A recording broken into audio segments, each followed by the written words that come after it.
After examining Saturn from up close for 13 years, the Cassini spacecraft is ending its long career with a boom, and there's an important reason why. Friday morning, September 15th, Cassini will complete the orbital pirouettes of its 7-year solstice mission and complete a self-destructing descent into Saturn's atmosphere. This fierce ending is dramatic for a purpose: it will prevent Earth microbes from contaminating Saturn's nearby moons. When NASA's Cassini spacecraft completed its first tour of Saturn in 2008, the mission team had to decide what would come next. Cassini's Saturn crash 2017. How to watch its grand finale. Cassini could have parted ways with the ringed planet. In 2009, studies showed that Cassini had enough fuel to reach Uranus or Neptune. Cassini could have traveled in the other direction, toward Jupiter, or it could have been sent to visit an assembly of asteroids known as the Centaurs in the outer limits of the solar system. Instead, scientists chose to continue making discoveries about Saturn and its moons, first through a 2-year extended mission known as the Cassini Equinox mission, and then with a second extension in 2010 that would bring the spacecraft to the very limit of the fuel it carried. That made it clear that Cassini's third mission, the Solstice mission, would be how the spacecraft would end its career. It was during these missions that scientists discovered that 2 of Saturn's moons, Titan and Enceladus, showed signs that they were well suited to life.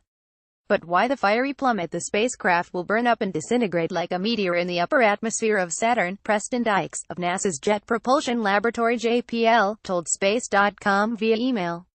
This was determined to be the best way to ensure the safe disposal of the spacecraft, so that there would be no chance of future contamination of Enceladus by any hardy microbes that might have stowed away on board all these years. Cassini's discovery that Saturn's moons, like Enceladus, had the potential ingredients to produce life highlighted the importance of the mission, and further emphasized the need for the spacecraft to meet its dramatic end. Credit NASA JPL. According to Dykes, NASA follows rules outlined in its planetary protection policy. This includes not contaminating a celestial body that the agency thinks might be habitable, according to Cassini Deputy Project Scientist Scott Edgington. The Cassini mission revealed that Enceladus has a hotspot at its south pole and propels geysers of ice crystals from its surface, indicating to scientists that liquid water likely exists beneath its surface. The presence of a subterranean ocean might be a clue that tiny Enceladus can support life. Cassini's robotic body is warm inside, and any microbes that entered the vessel while it was being built here on Earth and resisted sterilization could have hitched a ride and survived all this time. If Cassini is allowed to float near Saturn and accidentally crashes onto Enceladus, the spacecraft's heat could melt the surface ice and fall into the depths of Enceladus' underground oceans, scientists have said. A peek inside the underwater ocean of Enceladus, and the mechanics of the ice crystal plumes that Cassini observed.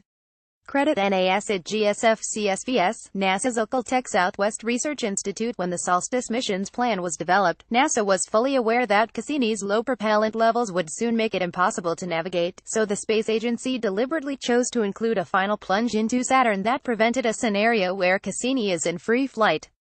While the choice to terminate Cassini was made in 2010 and was based largely on the hypothetical existence of both Cassini microbes and habitable moons, the discoveries on Enceladus only serve to reinforce the wisdom of this decision, Dyke said. Saturn's largest moon, Titan, hosts Earth-like geographical features, including rivers made of methane and ethane, as well as clouds and possibly volcanoes. Since many scientists believe Titan resembles Earth before life formed, the destruction of Cassini will also prevent Earth microbes from disrupting any life processes that may or already occur there. Although Cassini already dropped the Huygens lander to explore the moon, the features it made the researchers even more keen on preserving it from further contamination. This image from the radar instrument aboard the Cassini spacecraft shows the large hydrocarbon sea-named Ligeum on Saturn's moon, Titan. Credit NASA's Okadishasa Cornell. Cassini's discovery that Saturn's moons had the potential to produce life highlighted the importance of the mission, and further emphasized the need for the spacecraft to meet its dramatic end. Ending Cassini this way, said Dykes, is the right thing to do scientifically, technically and ethically. Visit space.com for complete coverage of Cassini's crash into Saturn on Friday, September 15th. Follow Doris Ellen Salazar on Twitter at Salazar_Ellen. Follow us at space.com, Facebook and Google. Original article on space.com.